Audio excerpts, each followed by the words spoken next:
সুনামের তো নেই, বদনাম এবং অপপ্রচারের কোনো শেষ নেই। পরিবহন সেক্টর নিয়ে এত বড় একটা সংগঠন প্রতিষ্ঠান, মালিকরা বড় বড় অর্থবিত্তের মালিক, ক্ষমতাবান, তারা এই পরিবহন সেক্টরে একজনের 2000, 2500 পর্যন্ত গাড়ির মালিক, এবং বাংলাদেশের শ্রমিকের সংখ্যা প্রায় 70 লক্ষ। এত শ্রমিক আর এত ক্ষমতাবান মালিকের এই বিনিয়োগের ব্যবসা, সুনাম কিন্তু একেবারেই আমাদের সুনামের তো নেই, বদনাম এবং অপপ্রচারের কোনো শেষ নেই।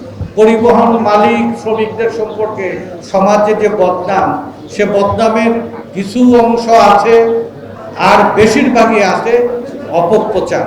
সেই অপপ্রচার যারা করছেন, তারা যে একেবারে মিথ্যে করছেন তা না। দীর্ঘদিনের যে অচল অবস্থা পরিবহন সেক্টরে, বিশৃঙ্খলা, সে বিশৃঙ্খলার ধরেন 2-4টা যদি উদাহরণ দেই।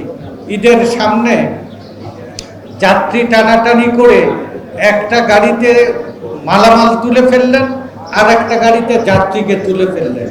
তখন এই যাত্রীর যে দুর্ভোগ, আহাজারি, এই টার্মিনাল একটা ঘটনা ঘটলে গোটা টার্মিনালের সুনাম নষ্ট হয়ে যায়।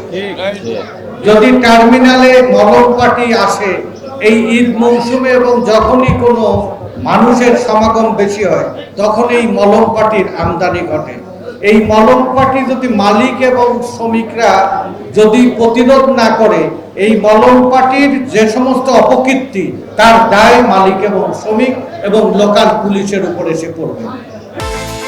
বিকাশ পেমেন্টে 10,000 টাকার বেশি অফার, শপিং চলছে তো। আমরা গত 2 বার অনুরোধ করেছিলাম যে টার্মিনালে কোনো মলম পার্টি যদি থাকে, তাকে ধরার দায়িত্ব মালিক, শ্রমিক এবং কর্মচারী পুলিশের, তাকে ধরে পুলিশে জমা দেওয়া।